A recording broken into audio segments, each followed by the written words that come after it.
నాటి కార్యక్రమానికి పుస్తకాన్ని పరిచయం చేయడానికి కవి, విమర్శకులు, ఉపాధ్యాయులు, ముఖ్యంగా కూరెళ్ళ సార్ యొక్క సాహిత్యంతో అక్షరాక్షరం అనుబంధం ఉన్నటువంటి మిత్రులు గౌరవనీయులు డాక్టర్ దాసోజు జ్ఞానేశ్వర్ గారు వారి పుస్తకావిష్కరణ చేస్తారు. వారి వేదిక ఆహ్వానిస్తుంది.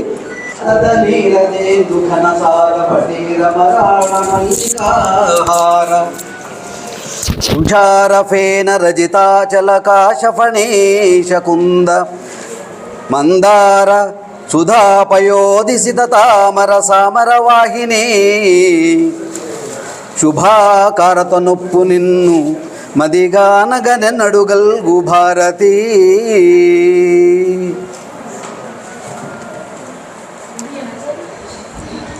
ఈనాటి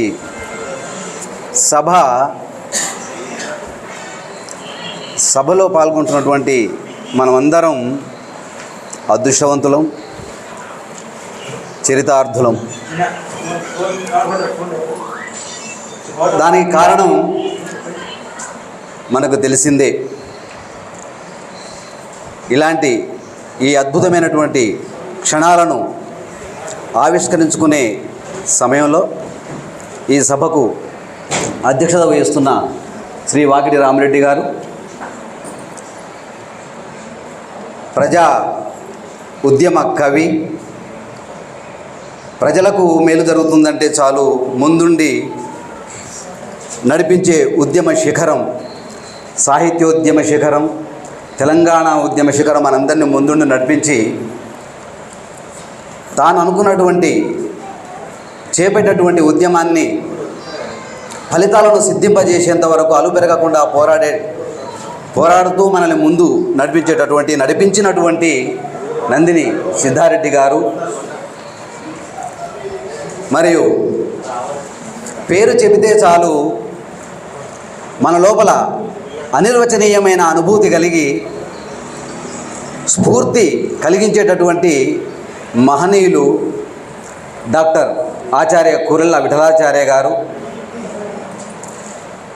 మరియు ఎంతోమంది విద్యార్థులను తీర్చిదిద్ది సమాజానికి అందించి, జీవితం అంటే మనం ఒక్కరం ఎదగడము కాదు, తోటివారిని మన దగ్గర చదువుకున్న ప్రతి ఒక్కరిని మనకంటే ఉన్నతంగా ఎదిగేలా చేయడమే అధ్యాపక వృత్తికి సార్థకత అనే ఆదర్శంతో ఉపాధ్యాయ వృత్తిని, పరిశోధనను, సృజన రంగాన్ని ముప్పేట నడిపించినటువంటి, ఆ మార్గంలో నడిచినటువంటి డాక్టర్ తూర్పు మల్లారెడ్డి గారు, మరియు ఈ పుస్తక రచయిత రెబ్బ మల్లికార్జున గారు, భువనగిరి యాదాద్రి జిల్లా రచయితల సంఘం అధ్యక్షులు మిత్రులు డాక్టర్ పోరెడ్డి రంగయ్య గారు, మరియు కవిని కన్న తల్లిదండ్రులు అరవిందరాయుడు గారు, భోగోజు గోవర్ధనాచారి గారు గ్రంథాలయాన్ని చూసుకుంటూ అందరికీ అందుబాటులోకి ఉంచుతూ తమ యొక్క విశ్రాంతి సమయం పూర్తిగా డాక్టర్ కూరెళ్ళ విఠలాచార్య గారి ఆదర్శాన్ని వారికి జీవం పోస్తూ ఉన్నటువంటి భోగోజు గోవర్ధనాచారి గారు, మరియు వేదిక మీద ఉన్న పెద్దలు, ముందు ఉన్నటువంటి సాహితీవేత్తలు, పెద్దలు, రచయిత గారి మరియు డాక్టర్ కూరెళ్ళ విఠలాచార్య గారి కుటుంబ సభ్యులు, బంధుమిత్రులు అందరికీ పేరు పేరున నమస్కారాలు. నిజానికి చరితార్థుడు అన్న పుస్తకంలో ఏముందో మీ అందరికీ సగానికి సగం తెలిసిన విషయమే. అది ఆచార్య కూరెళ్ళ విఠలాచార్య గారి జీవిత చరిత్ర. మనం ఎన్నో సందర్భాలలో వారి యొక్క జీవితాన్ని తెలుసుకున్న వారమే. వారి యొక్క జీవితాన్ని చూసి దగ్గర ఉండి కొంతమందిమి, వారి అడుగులో అడుగు వేసి కొంతమందిమి, దూరం నుండి విని కొంతమందిమి, వివిధ మీడియాల ద్వారా, పత్రికల ద్వారా చదివి కొంతమందివి స్ఫూర్తి పొందిన వారమే. ఒక్కొక్క మార్గంలో మనందరం స్ఫూర్తి పొందిన వారమే. వారి యొక్క జీవితం నుండి, వారు చేస్తున్నటువంటి పనుల నుండి జీవించాలంటే ఇలా జీవించాలిరా అనేటటువంటి జీవితం డాక్టర్ కూరెళ్ళ విఠలాచార్య గారిది. మరి ఎంతోమంది జీవిత చరిత్రలు వస్తూ ఉంటాయి. కొన్ని ఆవిష్కరణ వరకే గుర్తుండిపోతూ ఉంటాయి. కానీ కొంతమంది జీవిత చరిత్రలు, జీవితాలు తరతరాల పాటు స్ఫూర్తిని అందిస్తూ ఉంటాయి. అలాంటి స్ఫూర్తివంతమైనటువంటి జీవితం, జీవిత చరిత్ర ఆచార్యులు డాక్టర్ కూరెళ్ల వారిది. ఈ యొక్క పుస్తకం రాయడానికి రెబ్బ మల్లికార్జున గారు ఎంతగానో శ్రమించారు. అంటే ఇష్టంగా, కష్టంతో కాదు. శ్రమ అంటే కష్టం అనిపించవచ్చు, కానీ ఇక్కడ చాలా ఆత్మీయంగా, ఇష్టంగా శ్రమించారు. ఈ యొక్క పుస్తకానికి మనం చూడగానే ఈ ముఖ చిత్రం ఆచార్యుల వారి యొక్క నిండైన జీవితానికి ఒక ప్రతిరూపం, అనుభవంతో పండినటువంటి ఒక నిండైన రూపం, ఎంతోమందిని ప్రేమించి హక్కున చేర్చి తనంతటి వాళ్ళను చేయడానికి ఆశీర్వచనాలను అందించి వెంట ఉండి నడిచినటువంటి నిండైన మనసున్నటువంటి రూపం మనకు ఈ ముఖ చిత్రంలో కనిపిస్తుంది. ఈ పుస్తకం చూడానే చదవాలని అనిపిస్తుంది. ఈ ముఖ చిత్రం వేసినటువంటి వారు తెలంగాణ గర్వించదగ్గటువంటి జాతీయ స్థాయిలో పేరున్నటువంటి గజెట్ ప్రధాన ఉపాధ్యాయులు, చిత్రకారులు కూరెళ్ల శ్రీనివాస్ గారు. వారు ఎంతో అద్భుతమైనటువంటి చిత్రాన్ని వేసి అందించారు. మరి విఠలాచార్య గారి మీద ఎన్నో వ్యాసాలు వచ్చాయి, ఎన్నో ఇంటర్వ్యూలు వచ్చాయి. మరి వాళ్ళ జీవిత చరిత్ర అవసరమా అని అనుకుంటే ఖచ్చితంగా అవసరమే. ఎందుకంటే వారు ఏదో ఒక పని చేసేటువంటి వారు కాదు. అనేక పనులు, మీరు ఏ రంగమైనా చూసుకోండి, ఏ వర్గమైనా చూసుకోండి, వాళ్ళు ఫలితం పొందుతున్నారు ఇవాళ అంటే వారు చేపట్టినటువంటి అనేక కార్యక్రమాలు అని చెప్పవచ్చు. సాహిత్య రంగం చూసుకుంటే భారతుల పేరిట సుమారు 20కి పైగా భారతీయ సంస్థలు స్థాపించారు. సాహిత్య రంగంలో ఆ విధంగా స్ఫూర్తిని కలిగించారు. అనేక మంది కవులను తీర్చిదిద్దారు. ఒక రవ్వ మాత్రంగా, ఒక మిణుకు మాత్రంగా ఉన్నటువంటి సృజన శక్తిని గమనించి తట్టి లేపి వారిని ఒక మహాకవిగా తీర్చిదిద్దినటువంటి వారు డాక్టర్ కూరెళ్ల విఠలాచార్య గారు. మనం చూస్తూ ఉంటాం, ఏదైనా ఒక కవిత కానీ ఒక పద్యం కానీ తీసుకుపోయి ఈసారి నీది రాశాను అని చెప్పంటే కొంతమంది ఎన్నో రకాల వంకలు పెట్టి వారిని వెనుక గుంజేటటువంటి వారు కొంతమంది ఉంటారు సాహిత్య లోకంలో.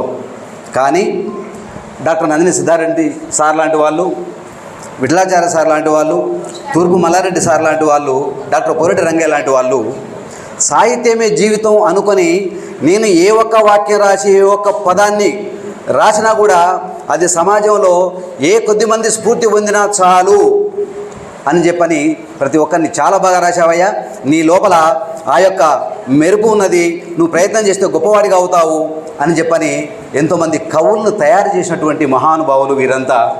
అందులో ముందుండేటటువంటి వారు డాక్టర్ కూరెళ్ల విఠలాచార్య గారు. ఇప్పుడు అందరూ అనుకుంటుండవచ్చు, నేను కూడా వారి యొక్క స్ఫూర్తితోనే కవిగా నిలబడ్డాను, ఇవాళ రచయితగా నిలబడ్డానని చెప్పని ఎంతోమంది మనసులు ఉప్పొంగుతాయి. ఇవాళ వారు ఇన్ని రకాల కార్యక్రమాలు చేశారు కాబట్టి, ఇన్ని అని కాదు ఎన్నో కార్యక్రమాలు చేశారు కాబట్టి వారు భారత రాష్ట్రపతి ద్రౌపది ముర్ము గారి చేతుల మీదుగా ఢిల్లీలో పద్మశ్రీ అవార్డు అందుకోవడం జరిగింది.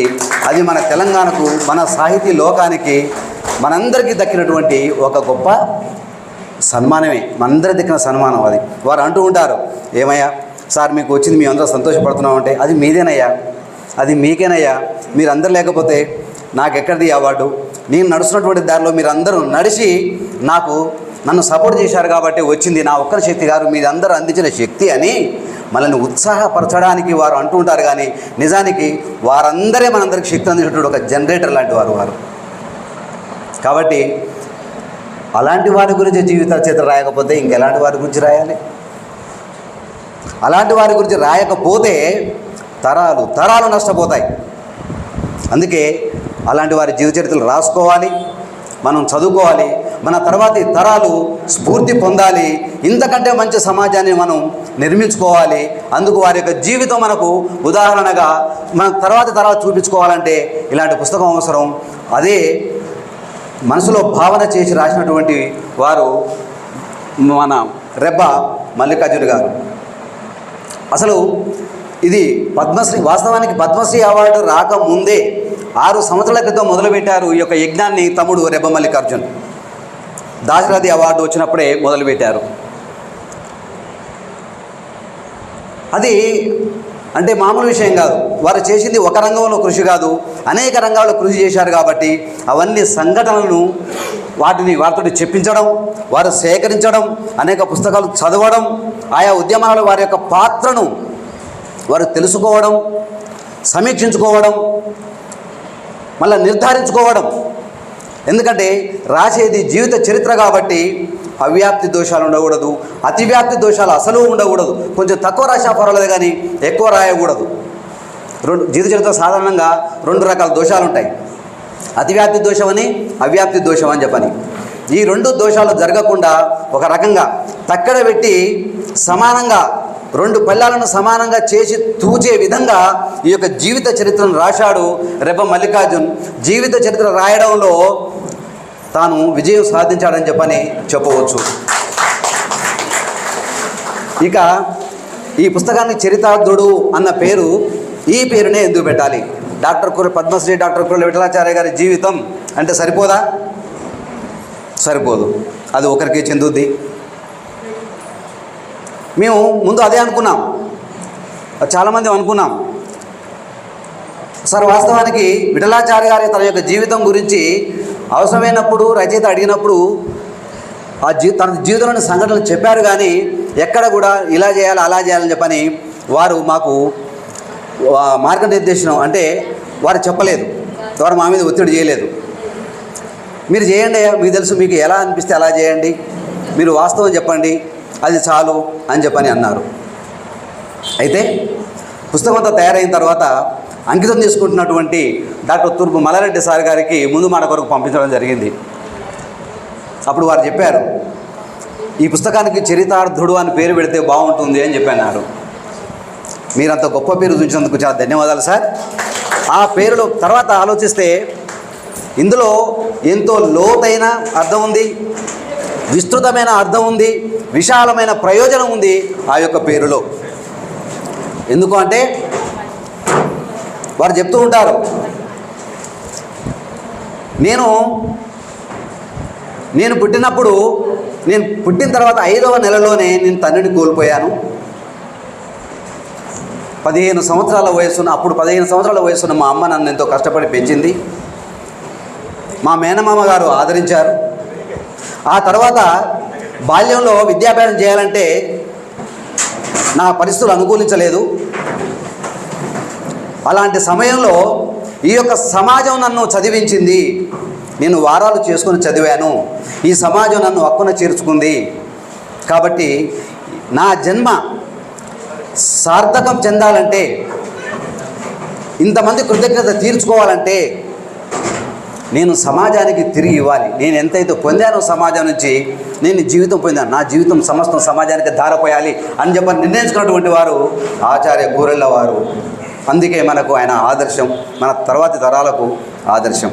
అలా సమాజానికి తన సమస్తం తన్ మన్ ధన్, తన యొక్క శరీరాన్ని, తన యొక్క మనస్సును, తన యొక్క ధనాన్ని, సమస్తాన్ని ఆయన సమాజానికి సమర్పించి ఇవాళ ఫలాలను మనకు అందజేస్తూ 2 లక్షల పుస్తకాలను, ఆలయాన్ని నిర్మించి, 2 అంతస్తుల భవనాన్ని నిర్మించి, ఒక బృహత్ గ్రంథాలయాన్ని స్థాపించి ఇవాళ తెలుగు రాష్ట్రాల లోపల అనేక మంది విద్యావంతులు, విశ్రాంత ఉద్యోగులు స్ఫూర్తి పొందుతూ మేము కూడా ఇలా గ్రంథాలయాన్ని మా గ్రామంలో స్థాపిస్తాం, నిర్వహిస్తాం అని చెప్పి స్ఫూర్తి పొందారు.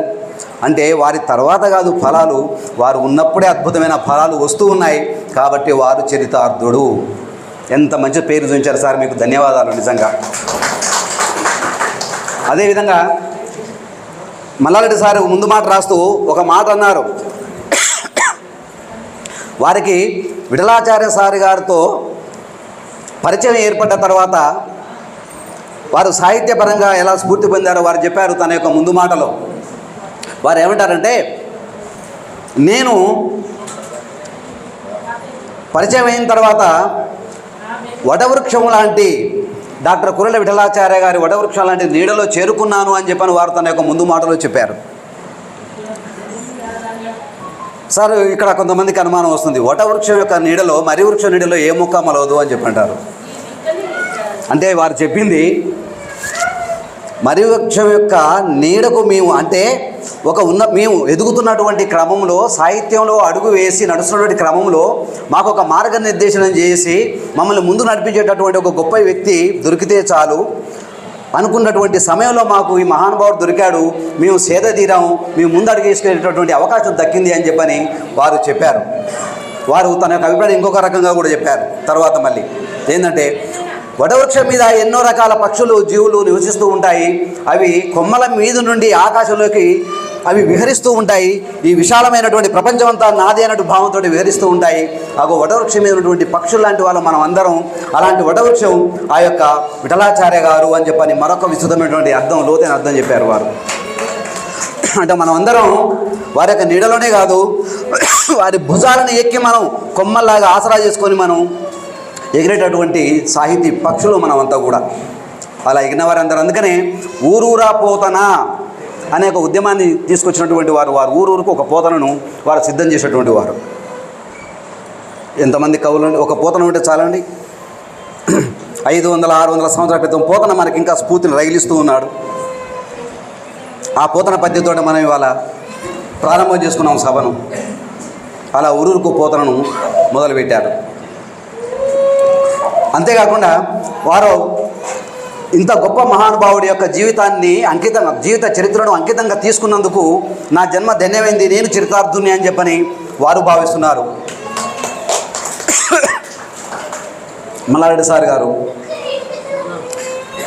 ఎంఫిల్ చేసేటప్పుడు రెబ్బ మల్లికార్జునుడు డాక్టర్ గారి ఆచార్యుల వారి యొక్క విఠలేశ్వర శతకం మనందరూ తెలిసిందే.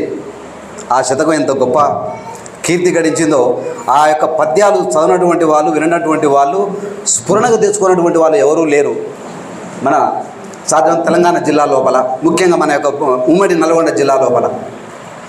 అలాంటి శతకం మీద మన రెబ్బ మల్లికార్జున పరిశోధన చేస్తూ అందులో ఒక అధ్యాయంగా జీవితం గురించి రాయాల్సిన అవసరం ఉంటుంది పరిశోధనలో భాగంగా.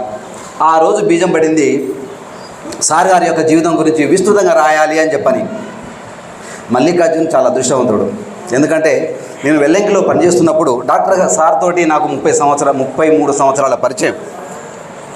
నేను మొదలుపెట్టాను, 3 పేజీలు రాశాను. ఒక 18 సంవత్సరాల క్రితం 3 పేజీలు రాశాను, వదిలిపెట్టేశాను. ఎందుకంటే నాకు ఆ భాగ్యం లేదు, మల్లికార్జున్కు ఉంది. అతను అర్హుడు కాబట్టి ఆ అవకాశం వారికి దక్కింది. దాశరథ్ వచ్చిన తర్వాత మొదలుపెట్టారు, పద్మశ్రీ వచ్చిన తర్వాత ఆ యొక్క పుస్తకాన్ని ముగించడం జరిగింది. ఇంత మహానుభావుడి యొక్క పుస్తకాన్ని, జీవితాన్ని చరిత్రగా రాసేటటువంటి అవకాశం నాకు దక్కినందుకు నేను చరితార్థుణ్ణి అని అనుకుంటున్నాడు రెబ్బ మల్లికార్జున. డాక్టర్ పొరెటి రంగయ్య గారు వారికి చాలా దగ్గరగా ఉంటారు. వారు చేసే ప్రతి కార్యక్రమంలో ముందుంటారు. ఒక ఆత్మగా ప్రకాశిస్తూ ఉంటారు డాక్టర్ పొరెటి రంగయ్య గారు. వారు అనుకుంటున్నారు వారి పుస్తకానికి ముందు మాట రాసే అవకాశం వారి సమక్షంలో నేను యాదాద్రి భువనగిరి జిల్లా రచయితల సంఘం అధ్యక్షుడిగా ఉండడం నా యొక్క అదృష్టం, నేను చరితార్థుని చెప్పని వారు అనుకుంటున్నారు. ఈ పుస్తకం రాసేటప్పుడు ఉత్తముల యొక్క లక్షణం ఏంటి అంటే, కొంతమంది నేను రాస్తున్నాను ఇక నాకంటే గొప్పగా ఎవరు రాస్తారో, ఎవరు చూపించేది అనుకుంటారు. కానీ తమ్ముడు మల్లికార్జున్ తను రాసిన దానికి తనకంటే పెద్దవారికి వినిపిస్తూ అన్యాయం అన్నట్టు చెప్పే నేను సరి చేసుకుంటా అని ఎంతో వినయంగా అంటూ ఉంటాడు. ఆ సందర్భంలో పుస్తకం చూసినప్పుడు నేను ఏమనుకున్నాను అంటే, పుస్తకం చదివిన తర్వాత నేను నా సొంతంగా కొన్ని మాటలు రాసుకున్నాను, నాకుగా నేను రాసుకుని సార్ మీ గురించి నేను ఈ 4 మాటలు రాసుకున్నాను అని చెప్పని సార్ వినిపించి ఊరుకున్నాను. ఈ పేపర్ ఈ జ్ఞానేశ్వర నా దగ్గర పెట్టు అన్నాడు. పెట్టుకున్నారు. కానీ తర్వాత పుస్తకం మొత్తం సిద్ధం చేస్తున్నప్పుడు ఈ పుస్తకంలో నాది ముందు మాటగా పెట్టారు, పరుషవేది అని రాశాను. స్పర్శవేది అనేది ఒక రాయి ఉంటుంది, నేనైతే చూడలేదు. ఫిలాసఫర్స్ స్టోన్ అంటారు దాన్ని తత్వవేత్తలు. దాన్ని కనుక ఇనుము లోహానికి తగిలిస్తే అది బంగారంగా మారిపోతుంది. అలా విఠలాచార్య గారిని స్పర్శించిన, వారిని దర్శించిన, వారితో మాట్లాడిన, వారి గురించి విన్న బంగారంలాగా మారిపోతారు. అందుకే వారు స్పర్శవేది. వారి పుస్తకంలో వారి గురించి రాసిన 2 పేజీలు నేను రాసిన దాన్ని ముందు మాటగా అందులో చేర్చడం ద్వారా నన్ను చరితార్థన చేశారు గురువుగారు. సార్ మల్లారెడ్డి సార్ గారికి మనస్ఫూర్తిగా కృతజ్ఞతలు తెలుపుకుంటున్నాం. ఇంత లోతైన వింత విస్తృతమైనటువంటి అర్థాన్ని ఇచ్చేటటువంటి ఈ యొక్క పేరు మీరు ఇచ్చినందుకు. చరితార్థుడు అంటే నెరవేరిన కోరిక, సిద్ధించిన ప్రయోజనం అనేది ఒక అర్థం ఉంది చరితార్థుడు అంటే. ఇగో ఇంతమందివి వారు చేసే ప్రతి కార్యక్రమంలో మనం అందరం కూడా పాలు పంచుకుంటున్న వాళ్ళం ఇవాళ ఇక్కడికి రావడం, ఈ అద్భుతమైనటువంటి దృశ్యాన్ని చూడడం మా అదృష్టం. మేము చరితార్థులమే అని చెప్పని మీరు అందరూ అనుకుంటున్నారు. అంతేకాదు రేపు ఈ పుస్తకాన్ని ఎవరు చదివినా కూడా ఆహా ఇంత గొప్ప వ్యక్తి ఒకరు ఉన్నారా, నా జన్మ చరితార్థమైంది ఈ పుస్తకం చదవడం, నేను కూడా ఏదో ఒకటన్నా చేయాలి సమాజాన్ని పనికొచ్చేది అని చెప్పని భావిస్తూ ఉంటారు. అంత మంచి పుస్తకాన్ని, గొప్ప పుస్తకాన్ని రెబ్బ మల్లికార్జున గారు రాయడం నిజంగా చాలా అభినందనీయుడు. ఇప్పుడు ఒక మంచి రైతుకు వ్యవసాయం చేయాలి అనే తపన ఉన్న రైతుకు ఒక సారవంతమైన నేల దొరికితే అదృష్టవంతుడు. అదేవిధంగా ఒక బంగారం ముద్దకు చాలా నైపుణ్యవంతంగా నగరం తయారు చేసేటటువంటి ఒక కంసాలి దొరకడం, ఆ బంగారం ఆ యొక్క పెట్టుకునేటటువంటి ఒక స్త్రీమూర్తి యొక్క అదృష్టం. అదేవిధంగా అంత మంచి గొప్ప జీవితాన్ని రచించడానికి మల్లికార్జున సార్ దొరకడం అనేది మల్లికార్జున సార్ యొక్క అదృష్టం. ఇకపోతే ఈ పుస్తకంలో కొన్ని విషయాలు, ఎందుకంటే అయిపోయిందా సార్ తొందరలో ముగిస్తాను సార్. ఈ పుస్తకం గురించి ఇందులో ఏముందన్నటువంటి విషయం నేను ఎక్కువగా చెప్పబోను, ఎందుకంటే మనందరికీ వారి జీవితం యొక్క విశేషాలు తెలుసు. కానీ వాటిని ఏ విధంగా వ్యక్తం చేసినటువంటి విషయం మీదనే నేను కొన్ని 4 విషయాలు చెప్తాను. వారు మల్లికార్జున యొక్క పుస్తకాన్ని రాయడంలో కొన్ని విభాగాలు చేసుకున్నారు. బాల్యం, విద్యాభ్యాసం, ఉద్యోగ జీవితం, వైవాహిక జీవితం, వ్యక్తిత్వం, పరిశోధనా రంగం,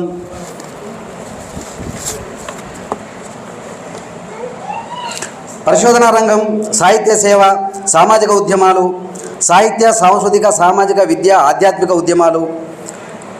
వాటి ద్వారా పద్మశ్రీ పురస్కారం ఒక చాప్టర్ పెట్టడం. తర్వాత మాన్యుల మాటల్లో కూరెళ్ళ, అనుబంధాలలో కూరెళ్ళ వారి యొక్క వంశవృక్షం. తర్వాత మరి నిటేశ్వర శతకం యొక్క అనువాద పద్యాలు, ఇవన్నీ అందులో ఉండడం జరిగింది. కొన్ని అంశాలు వారి యొక్క జీవితంలో కొన్ని అంశాలు మాత్రమే ఒక 4-5 నిమిషాల్లో స్పృశించి ముగిస్తాను. ఒక జీవిత చరిత్ర చదివితే ఎవరి గురించి అయితే రాస్తున్నామో ఆ కాలం నాటి సామాజిక, ఆర్థిక, చారిత్రక, సాహిత్యం మొదలైనటువంటి విషయాల గురించి తెలవాలి. ఎందుకంటే గతం అనేది మనకు భవిష్యత్తుకు కాగడా లాంటిది కాబట్టి, దిక్సూచి లాంటిది కాబట్టి వాటిని మనం తెలుసుకోవాలి. ఈ యొక్క పుస్తకంలో విఠలాచార్య గారు చదివినటువంటి ఒక 80 సంవత్సరాల క్రితం తాను విద్యార్థిగా ఉన్నప్పటి సామాజిక పరిస్థితులు ఎలా ఉన్నాయి, అప్పుడు ఉర్దూ మీడియం, అప్పుడు గురువులు ఎవరు ఉండేవారు, అప్పుడు విద్యా వ్యవస్థ ఏ విధంగా ఉండేది, అవ్వం, సువ్వం, దువ్వం ఇలాంటి పేర్లు ఉండేది. ఈనాటి కాలం వాళ్లకు ఆ పేర్లు చెప్తే కూడా కనీసం ఆ పేర్లు కూడా వినలేదు. అలా ఆనాటి విద్యా వ్యవస్థ ఎలా ఉందో కూడా మనకు అర్థమవుతుంది. ఆనాడు పాఠశాలలో నిజాం రాజు గురించి ప్రార్థన చేసేవాళ్ళు. ఆయనే దైవంగా, ఆయనే రాజుగా కీర్తిస్తూ ఆయన చల్లగా ఉండాలని చెప్పని చేసేవాళ్ళు. అప్పటి ప్రార్థన ఏ విధంగా ఉండేదో మనకు ఈ పుస్తకం ద్వారా రెబ్బ మల్లికార్జున అందించడం జరిగింది. ఇక ఒక వ్యక్తిత్వం గురించి ఇన్ని చాప్టర్లు ఉన్నాయి, ఒక్క అధ్యాయం గురించి నేను స్పృశిస్తాను. మిగతా ఎట్లా మీ చేతుల్లో పుస్తకాలు ఉన్నాయి కాబట్టి చదివి మీరు అనుభూతి చెందుదురు.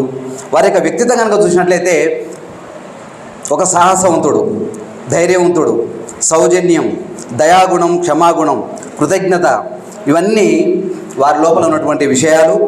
వారు ఎలాంటి సాహసం చిన్నప్పుడే ఈ పుస్తకంలో మీరు ఈ ముఖ చిత్రం తీయగానే ఇక్కడ నాటి కూరళ్ళ 1954 సంవత్సరం నాటి కూరళ్ళ అన్న ఒక ఫోటో కనబడుతుంది. వారి యొక్క చిత్రం చూడండి, 17 సంవత్సరాల వయసు ఉన్నటువంటి చిత్రం అది. ఆ 17 సంవత్సరాల వయస్సే వీరి యొక్క జీవితాన్ని మలుపు తిప్పింది. ఇవాళ మనందరికీ స్ఫూర్తి కలిగింది. 17 సంవత్సరాలండి. ఇవాళ 17 సంవత్సరాల పిల్లలు ఏ విధంగా నడుచుకుంటున్నారో మనందరం చూస్తున్నటువంటి వాళ్ళమే. మనం 17-18 సంవత్సరాల వయసులో ఉన్నప్పుడు ఇలాంటి ఆదర్శవంతమైనటువంటి జీవితం మనం గడిపామా? ఎంత సాహసం అంటే, ఆ రోజు వారు పుట్టినటువంటి అమ్మమ్మ ఊరు నీరునెమలలో హనుమత ఆలయంలో సహపంక్తి భోజనం ఏర్పాటు చేశారు. అన్ని కులాల వారితో కలిపి సహపంక్తి భోజనం. ఆ రోజుల్లో కుల వ్యవస్థ చాలా దారుణంగా ఉండేది, అంటరానితనం చాలా దారుణంగా ఉండేది. అందరినీ కలిపి వారు సహపంక్తి భోజనం ఏర్పాటు చేశారు. ఆ తర్వాత ఇది తెలిసినటువంటి అగ్రవర్ణాలం అని అనుకుంటున్నటువంటి వారు, వాస్తవానికి అగ్రవర్ణం నిమ్నవర్గం, ఏ వర్గం, అగ్రం లేదు నిమ్నం లేదు, అందరూ సమానమైనప్పుడు అగ్రం ఎక్కడిది నిమ్నం ఎక్కడిది? దాన్ని అలాంటి భావన రావడం కొరకు వారు ఆ సహపంక్తి భోజనం ఏర్పాటు చేస్తే సాయంత్రానికి ఆ పిల్లల యొక్క పెద్దవాళ్ళు వచ్చి దాడి చేసినంత పని చేశారు. కానీ మామూలు వాళ్ళమైతే ఆ రోజుతోటి ఆ దాడితోటి అందరం ఆగిపోయి నాకెందుకు వచ్చిన గొడవ అని చెప్పని ఇప్పటికి కూడా వెంటాడేది. ఏ పని చేసినా కూడా ఇలాంటి పరిస్థితి ఎదురైతాయని చెప్పని. కానీ తన లోపల చైతన్యం మరింత రెట్టించిందే కానీ ఇప్పటి వరకు ఏనాడు కూడా తగ్గినటువంటి మనిషి కాదు. అంతటి సాహసవంతుడు ఆయన. ఉద్యోగం చేస్తున్న సమయంలో ఉపాధ్యాయులందరికీ, కొంతమంది ఉపాధ్యాయులకు ప్రమాదం వాటిల్లే సమయంలో జిల్లా పరిషత్ చైర్మన్ గారికి, ఇది చాలామంది తెలియదు, కొద్దిమంది మాత్రం తెలుసు, రక్తంతో ఉత్తరం, ఎర్రటి అక్షరాలతో రక్తంతో ఉత్తరం రాసి అజ్ఞాత వ్యక్తి అని చెప్పని ఉత్తరం రాస్తే ఆ తర్వాత ఒక్కసారిగా ఆ సమస్య సద్దు మణిగి ఆ ఉపాధ్యాయులందరూ రక్షింపబడ్డారు. అలాంటి సాహసవంతుడు డాక్టర్ కుర్రల విఠలాచార్య గారు. మనకు తెలియనటువంటి, చాలామందికి తెలియని విషయాలు చాలా ఇందులో ఉన్నాయి. ఒకసారి విద్యాశాఖ మంత్రి గారు ఉపాధ్యాయ సమావేశానికి వచ్చిన సందర్భంలో వారు ఏదో మాట్లాడుతున్నప్పుడు ఉపాధ్యాయులు నిరసన తెలిపారు నల్ల బ్యాడ్జీలు పెట్టుకొని. అప్పుడు అసహనం వ్యక్తం చేస్తే వారు ఆ సందర్భంలో ఒక పద్యం చెప్పారు. ఒక్క పద్యం చదివి వినిపిస్తారండి.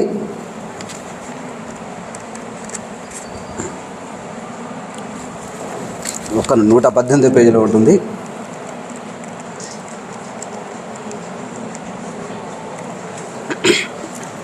మేమెవరమో కాదు మీ బిడ్డల చదువు చదివించు ఆచార్య జనము మాది అని ఉపాధ్యాయ వృత్తి యొక్క గొప్పతనం చెప్పారు. ఒక మంత్రికే సవాలు విసిరాడు. ఏమనుకుంటున్నావు నువ్వు, మా గురించి ఏం మాట్లాడుతున్నావు అని చెప్పి నిలదీశాడు. మేమెవరమో కాదు మీ ప్రణాళికలకు రూపమునిచ్చు అధ్యాపకులము. మేమెవరము కాదు మీ ఊరనూరను కొలువుండు పండిత కులము మాది. మేమెవరము కాదు మీ ప్రజా సామ్రాజ్య పాలనలో పెద్ద బలము మాది. ఏమనుకుంటున్నావు, మమ్మల్ని ఇలా నిరసిస్తున్నావు అని చెప్పని ఆ మంత్రికి ఎదురు మాట్లాడినటువంటి సాహసం డాక్టర్ కుర్రల విఠలాచార్య గారిది. ఇక వారి యొక్క దయాగుణం కనుక చూసినట్లయితే వారి ఈ మధ్యనే ఒక 8-10 సంవత్సరాల క్రితం ఓ పని మనిషి ఉండేది. తప్పనిసరి పరిస్థితుల్లో ఆమె సార్ వారు ఊరికి వెళ్ళినప్పుడు ఓ దొంగతనం చేసి తన సొంత ఊరికి వెళ్ళిపోయింది. సాధారణంగా పొరిలే అనుకునేవాడు, కానీ ఆయన అక్కడ దాకా వెళ్ళాడు. ఎందుకంటే ఆమె తీసుకుపోయినన్ని పట్టుకురావడం కొరకు కాదు, తన పెళ్లి సమయంలో మామగారు పెట్టినటువంటి ఉంగరం కూడా తీసుకుని వెళ్ళింది. అది ఎంతో భద్రంగా అపురూపంగా దాచుకునేటటువంటి వస్తువు. దాన్ని తెచ్చుకోవడం కొరకు వెళ్ళాడు. అక్కడ వెళ్తే ఆమె ఆశ్చర్యపోయింది. ఆమెతో అన్నీ మాట్లాడి, ఏమమ్మా నీకేమైనా అవసరం ఉంటే నన్ను అడగొచ్చు కదా, ఎందుకు తీసుకొచ్చావు, ఇలాంటి పని ఎందుకు చేసావమ్మా అని చెప్పి అడిగి ఆ ఉంగరం తీసుకొని రావడం జరిగింది. మళ్ళీ వస్తూ ఏం చేశాడంటే డబ్బులు ఆమెకు ఎదిరించి వచ్చాడు.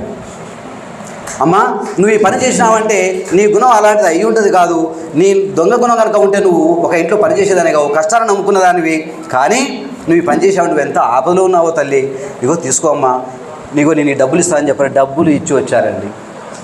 అలాంటి దయాగుణం వారిది.